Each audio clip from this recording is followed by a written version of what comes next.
This day in sports history. Hey, sports history fan, you found it. The only 366-day history podcast dedicated to what happened on this day in sports history. This is, of course, This Day in Sports History, and it's a member of the Sports History Network, a group of like-minded sports nerds and enthusiasts that like to research, talk, and remember those great sports memories from the past. And today is a most memorable day throughout history. October 25th may be known for its comedy of errors. Let's start with what happened in 1986 and the most well-known error in World Series history. Game 6 of the 1986 World Series between the Boston Red Sox and the New York Mets. It was a must-win game for the Mets, but with 2 outs in the 10th and trailing by a pair of runs, it looked pretty grim for New York, and the Red Sox were on the cusp of breaking the curse of the Bambino and winning their first title in 68 years. But the Mets rallied to tie it up at 5, bringing Mookie Wilson to the plate. Ray Knight was the base runner at second, and then this happened. Here's Vin Scully with the call from that night. 5-5 in a delirious 10th inning. Can you believe this ball game at Shea? Oh, brother. 3-2 to Mookie Wilson. Little roller up along first. Behind the bag. It gets through Buckner. Here comes Knight, and the Mets win it. If one picture is worth 1,000 words, you have seen about 1,000,000 words.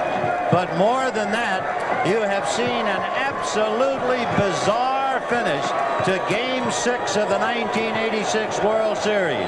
The Mets are not only alive, they are well. It is sad that a man who had a solid 22-year career, who had won a batting title, will always be remembered for this one play. Now, Buckner had struggled with ankle and knee problems for several years, along with an Achilles tendon that he thought that he'd ruptured in the ALCS. But there are others who bear some responsibility for the loss on this night. At the end of 7, with the Red Sox leading 3-2, Sox skipper John McNamara pulled his young star pitcher Roger Clemens for reliever Calvin Schiraldi. Clemens was the Red Sox ace. He'd struck out 8 in this game, walked just 2 in his 7 innings of work. He had thrown 134 pitches, though, which may have factored into the decision to pull him. After Lee Mazzilli singled, Schiraldi failed to get an out on Lenny Dykstra's sacrifice bunt. That allowed a sac fly from Gary Carter to tie the game at 3, and the game went to extra innings. In the top of the 10th, after a Dave Henderson solo shot and a run-scoring single by Marty Barrett, the Sox took a 5-3 lead into the bottom half. So here we are in the bottom of the 10th. Schiraldi got the first 2 batters to fly out. They're 1 out away from the World Championship. But Gary Carter singled. Rookie Kevin Mitchell, who had replaced Darryl Strawberry in the lineup earlier in the game, followed that up with another single. Ray Knight brought Carter home on a liner to right center to make it 5-4, and with 2 on and 2 out, McNamara went back to his bullpen and brought in sinker baller Bob Stanley to face Mookie Wilson. On a 2-ball, 2-strike pitch, Stanley threw a wild sinker that sailed to the backstop, and Mitchell scored to tie the game and moved Knight to second. It was on the next pitch that Wilson sent the slow roller down the line that snuck under Buckner's glove, scoring Knight and completing the comeback with a 6-5 win to send it to the decisive Game 7.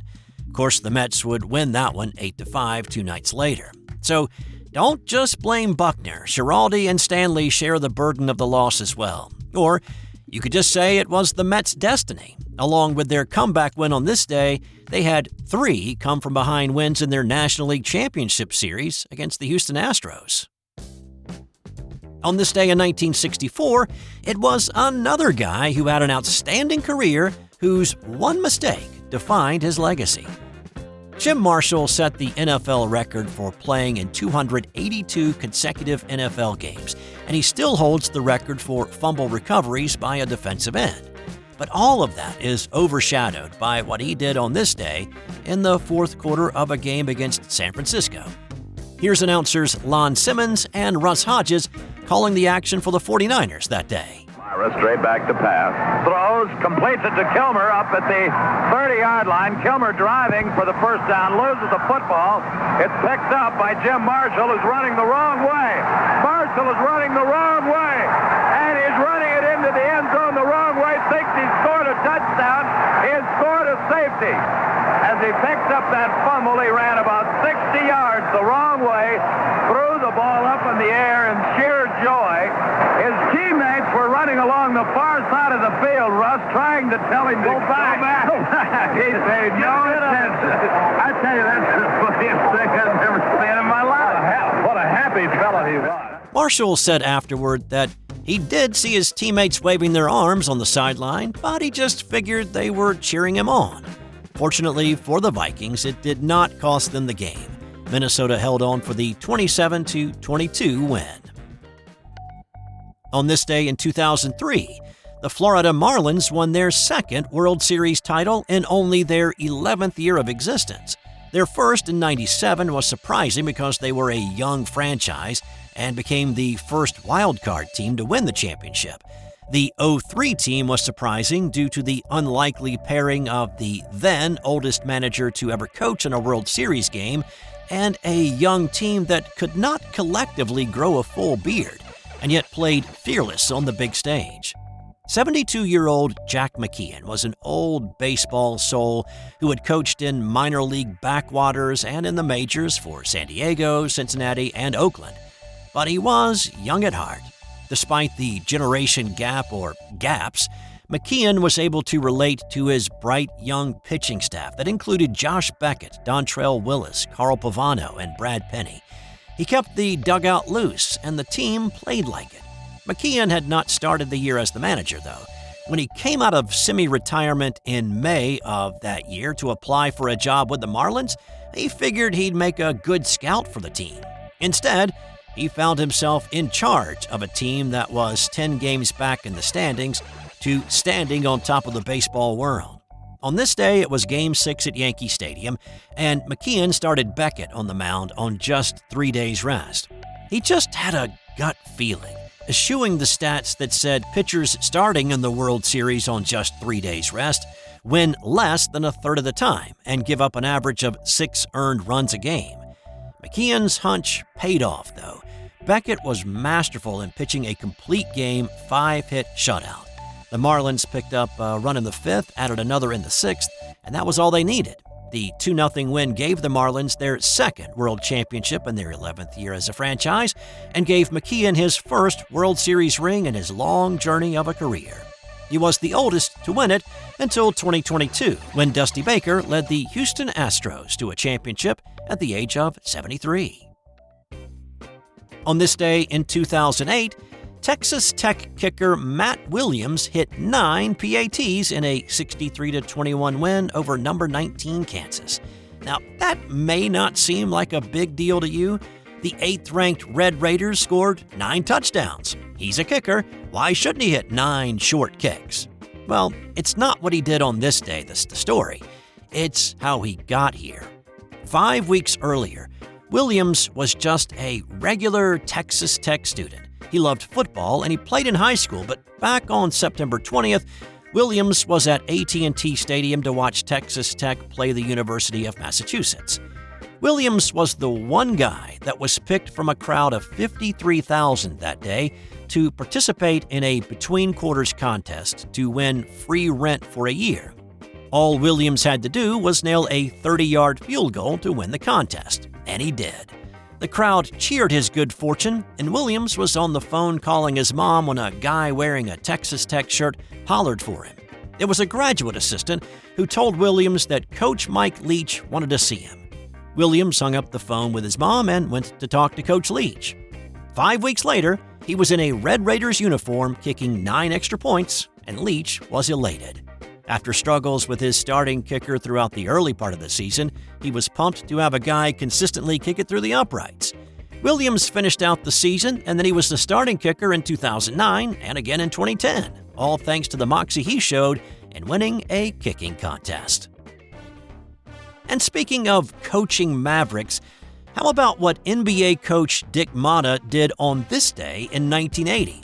Motta was the coach of the newest NBA franchise at that time, the Dallas Mavericks, and he thought his young team needed some motivation at halftime of a game against Golden State after not rebounding well and not playing with much effort in the first 24 minutes. The game was in Oakland, and the circus happened to be in town at the same time.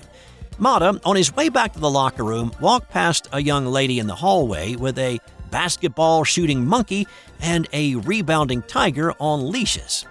They were preparing to do the halftime show and to promote the circus. Motta paused and asked her if she wouldn't mind bringing the tiger back to the locker room when she finished up her act. He had an idea.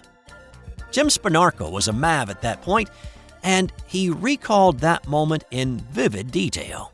He started with his halftime speech, and we were all sitting there, feeling, well, how are we going to pull ourselves out of this one and win a game in the second half? And the next thing you know, he walked out of the locker room, and in comes this tiger with the head on it, I mean, the size of a refrigerator, and guys started headed into the showers and really fleeing pretty quickly. And Motta just laughed. I mean, he thought it was the funniest thing in the world. And once we realized this tiger was on a chain and really wasn't gonna, it was more passive than aggressive. But when you're looking eye to eye to a tiger, I don't care whether it's passive or not, the thing you're thinking is aggressiveness. So, did it work? It did not. The Mavs got outscored by 10 in the second half and lost 86-79 to the Warriors. Motta had only one regret about the incident, but it wasn't bringing the tiger into the locker room. Instead, he said years later that he wished he'd put the monkey in a Mavs uniform for the second half because it shot better than most of the players he had. And time now for today's Nothing to Do with Sports fun fact. Not too long after inventing the light bulb, Thomas Edison turned his focus to making a talking doll. The doll had a ceramic head, metal torso, wooden arms and legs, and a miniature phonograph within its body. It was a bit heavy, and also a good bit creepy. Edison himself was unsettled by his finished product, and he shelved it a few years later. That's all I've got for you today. And hey, if you have a moment and haven't done so already, how about leaving a 5-star rating? And if you're listening on Apple, write a quick review. It helps the show get noticed. Great if you can, no problem if you need to move along. Either way, I'll be back tomorrow for another edition of This Day in Sports History.